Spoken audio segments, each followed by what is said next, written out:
in olden times when horses moved things literally, they would become an asset. But you couldn't move your wagon with an undisciplined horse, an unbridled horse.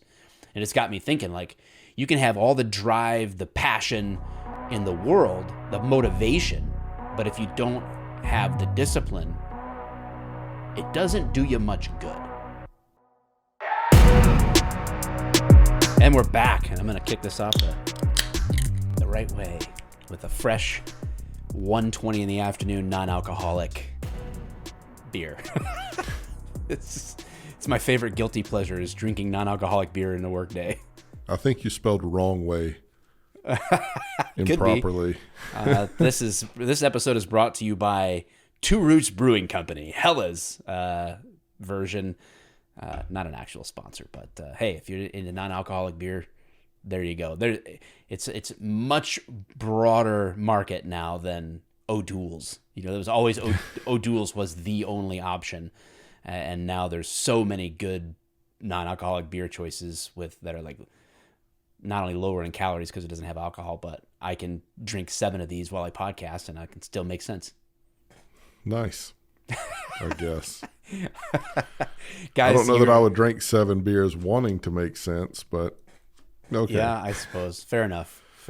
You're listening to the Tactical Agents podcast. I'm Mike. This is Chris with me as always. And if you are new, thank you for tuning in. Hopefully we add value today to your business. And if you've been with us, thank you so much, especially to those that left the 5-star reviews and ratings and all that stuff on Apple Podcasts and Spotify. We appreciate it. You're subscribed to the YouTube channel where this video is. Thank you. And if you're sharing up the content, benefiting from it, awesome. As a thank you, we want to invite you into the Tactical Agents Facebook group. It's completely free. You can go to tacticalagents.com to get your invite. And once you're in the group too, our book that we wrote called The Tactical Agents, it's free in there as well. It's a 200-page book. It's not fluff. So we truly want to add value to your business. And if working with us in the coaching space in the future ever works out, great. But even if you get some free stuff from us and that helps you, we're happy with that too. So here we are, man. We're going to talk about discipline today. I guess I should have queued up a Jocko clip or something, right? Yeah. Discipline equals freedom. That's pretty good. Something. Your video, we should maybe the producer can turn your video into black, our videos into black and white today, right? So that we can go full Jocko mode. And whatever you think about Jocko, the message of discipline equals freedom is certainly true, right? There's no doubt about that. You can never compose a symphony unless you did the discipline of learning your scales and how to play a note on your instrument, right? So there's a certain absolutely undeniable truth that confronts us when we talk about discipline. But people still struggle with discipline. I guess I could ask, why do people struggle with discipline? But let's dial it into me and you. Let's just use ourselves as example. When you've been in a season of your life that would be more characterized by a lack of discipline, what do you think the contributing factors are to that for yourself? For me, it's almost always burnout that gets me. Because I tend to hyper focus on things and pour a lot into it. Mm-hmm. And then I hit this wall sometimes where I'm just gassed and I'm just like, whatever, I don't care, and I just start, whether it's food or, even like being on task and focusing on what I need to focus on. I just let myself kind of get away from the discipline of doing that and kind of wallow in my burnout, I guess. I don't know, but that's what usually gets me is burnout. Yeah, I get that, right? You fuel up, you're driven, you have a certain level of desire, and you burn that fuel off. But desire will only carry you so far, right. I guess. Mm-hmm. I mean, it carried Rocky all the way past Ivan Drago, but I don't know. It's like, I watched Rocky last night, and this is kind of what made me think about this topic ahead of recording this podcast, because I watched Rocky 4. And it's like so motivating, right? Like, oh man, now I want to like chop wood and go to Russia and do pull-ups and stuff. It's like, yeah, so you get this drive and desire, and Rocky lets himself be punched in the head by a guy who punches at 2,000 pounds per square inch or whatever, right. And just to wear him down because his heart carried him through. Whatever. It's certainly motivation plays a role in getting us going, but like you said, you come to a point where there's burnout. It's hard to maintain that for a long time without some form of discipline. For me, where discipline fades for me is having too many focuses or trying to have multiple focuses. Like I'm trying to accomplish too many things, and it's like a blessing and a curse. And we share this, I think, to a great extent. It's like, man, I could be happy doing a lot of things. I mean, like if tomorrow I owned a jiu-jitsu academy and just spent all day teaching and doing jiu-jitsu, I could be totally fulfilled. You know what I'm saying? Like, let me have my family. I could do that. I could go into nonprofit work and do all kinds of cool things and travel around and help people. And I'd be like just as happy going to bed and waking up as I am right now, and now we're doing the Tactical Agent Academy and the Tactical Agents groups, the 10-7 project. We're doing all that stuff. And I have an unimaginable amount of fulfillment when I help people advance in their business. For me, and I think this is true for both of us, real estate's real estate, right? Like we don't get jazzed about the houses. Some people do. Some people really like seeing and understanding construction and real estate and house showings and all that stuff. And that's great because everybody's got to find, that what drives them and fulfills them. For me, it's never been about the real estate. It's been about the people. It's been about helping someone, make that transition in their life for whatever reason it is that they're moving. That's what drives me. And now in the coaching space, seeing someone move. I told someone today on a coaching call, like, did 6 transactions last year, wants to do 20 this year. And I'm like, man, nothing would make me happier than to coach you and go from 6 to 20. That would fire me up, man. Like, so all that to say, I could do all kinds of things and be happy. And that's where discipline fails me because I can't do everything, right? So yeah. you have to like narrow your focus, and that takes discipline, not just drive and determination. So burnout, lack of focus, and everybody has to play this dance between, that's a good podcast title, the dance between desire and discipline. I don't know. But it sounds like a romance novel. Yeah, you could be on the cover like a Fabio, a bald Fabio. Right. Play with my hair that doesn't exist. Yeah, well, maybe you can just flow your hands through your beard or something. Yeah. But I got to thinking about that, and when you take like a horse, for example, everybody watches Yellowstone, so everybody's a cowboy these days.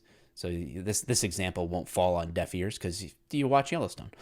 But you take a wild stallion, right, the Mustang, that's like got speed and strength and finesse and beauty and can just run whenever it wants to right in the open field.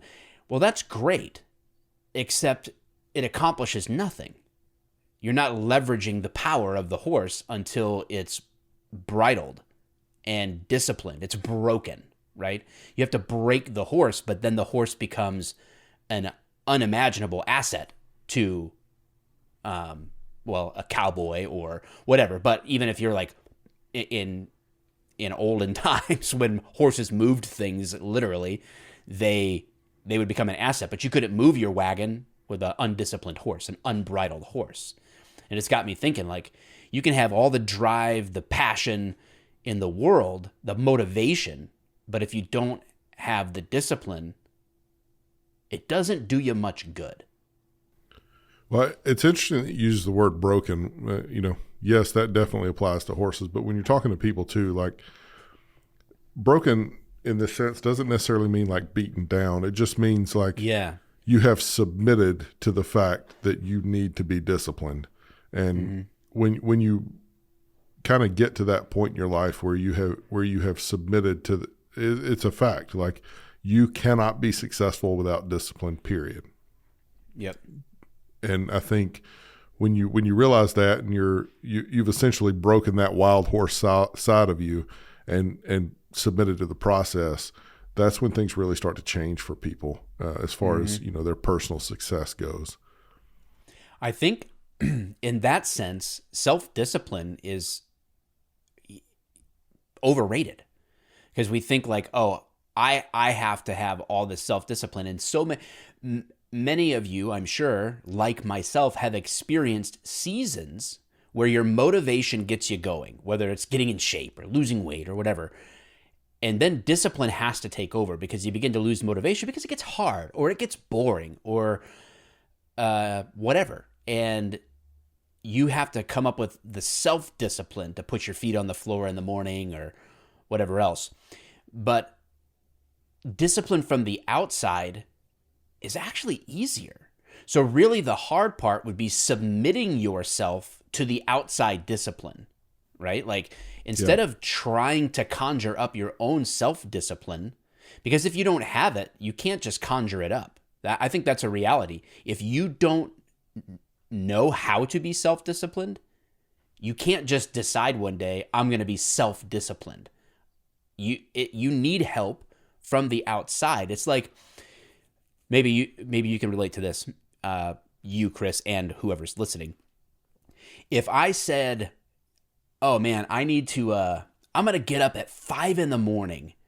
and I'm going to read, right? Or whatever. And I'm going to pour into myself. I'm going to take this book that has got something that's valuable to me, and I'm going to read it at 5 a.m. I'm going to make a cup of coffee and enjoy the sunrise and read this book. That'll be awesome. When the alarm clock goes off at 5, I don't care how good that book is. That's not appealing anymore, right? But to call back to my jiu-jitsu love, a friend of mine owns an academy, and it's like a 35-minute drive from me. And occasionally when he's out of town, he'll have me fill in for one of their 6 a.m. classes. So I have to get up at 5 to get ready and head out the door to be there early and get ready to teach at 6. The class starts then, right? So even getting up at 5 is cutting it close. But I don't even I made the commitment to go, and I know people are depending on me. Someone from the outside has disciplined me by connecting me to that responsibility. Now I can get up and go. Or if I know, if you were in town and we were going to get up and we were business planning at 6 a.m., I could wake up at 5, no problem.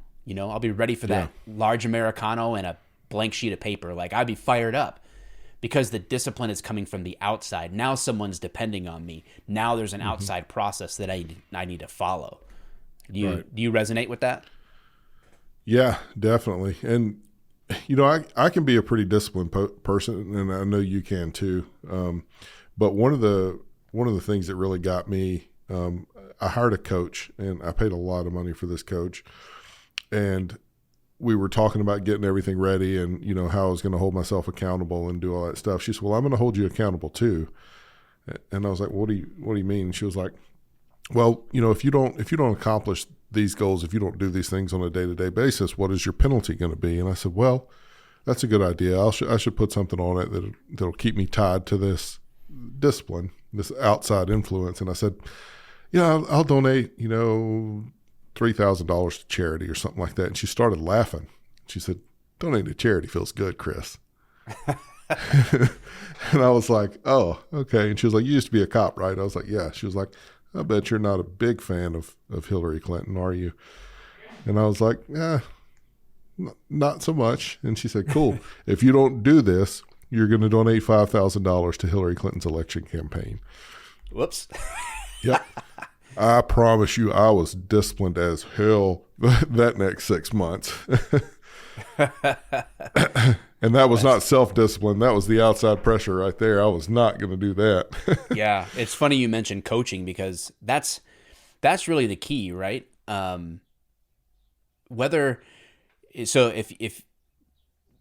you're in T-ball, the T-ball team, when you're 4 years old or 5 years old on your T-ball team, it has a coach. And then you grow up playing baseball. All of a sudden, I have a nephew that's on a scholarship playing college ball right now, baseball. And of course, like so many young men, they want to get into the majors, right? They want to get paid in professional sports. But what's interesting is it doesn't matter if you're in T-ball or if you're in the major leagues. There's a coach on the team. Yeah. And there's a training process and approach. They've got get it all worked out. You don't need self-discipline. You just have to submit to the process. You have to have the willingness. That really opened my eyes to why from here on out for the rest of my life, I will always be paying a coach. Always, always, always. Because I'm never going to arrive. Professional people always seek to have someone else giving them discipline and a process to grow and to do the job. And if you read Tim Grover's books, Relentless, and what was the other one? I don't remember. Oh, it's so good. Anyway, Tim Grover did a lot of Winning is Everything. I don't know if that's the one or not. No, it might. Winning, just winning. Winning. Yeah. But yeah, so what you got from him is, you had these elite athletes that he worked with, Dwayne Wade, Michael Jordan, Kobe Bryant. And what I took away from that is these guys have their team coaches, but that's not enough for them, right? They're like, no, I need another coach, right? Mm-hmm. You're talking about Michael Jordan, the greatest player to ever live, hands down, not even close. Don't come at us with this LeBron. Bullshit. No. But Michael Jordan at the top of his game, the best player in the world, hands down. Nobody can touch him. And what is he doing? He's paying this dude a fortune to coach him. This scrawny dude who could never even play in the NBA. Right. Did not have the skill set. Was the guy he trusted and leaned on to really push him and keep him going in the right direction. And I think there's a lot to take from that, Mm-hmm. Yeah. And that's why, self-discipline is fantastic. But I think it's something that grows inside people. I don't think that some people are more self-driven. We hear the term self-motivated, right? Mm-hmm. Yeah, motivation is great, but there is always that dance between that desire, the drive, and the discipline to achieve it. And if you're struggling with self-discipline, what you need is discipline from the outside. So instead of making a bunch of decisions every single day that require self-discipline, you make one decision for a season of your life that says, whatever the coach says, whatever the system is, whatever I need to do, that's what I have to do. Mm-hmm. And I think when we go into the entrepreneur space and we have more freedom, then that we miss the discipline because we don't have to. Right. And it's actually a huge benefit to have someone from the outside put the work on you and expect it from you and hold you accountable to it, because then you show up. You're more likely to just do the things that you got to do, which is what discipline is, doing the things that you got to do, whether you want to do them or not. But when someone's depending on you and there's expectations, and especially when you've invested, when you have skin in the game, when you pay and you're like, I put money into this, so I'm going to do it. And guys, this is true. Me and Chris just spent $9,800 in our business to improve our processes and flow for growing the tactical agents. We just spent $9,800. Like this isn't something that we're just like preaching because we want to get money. We're sharing this because this is the experience we're living and what we are finding is helping us. And it might not be us that you ever give a dime to, but it better be somebody.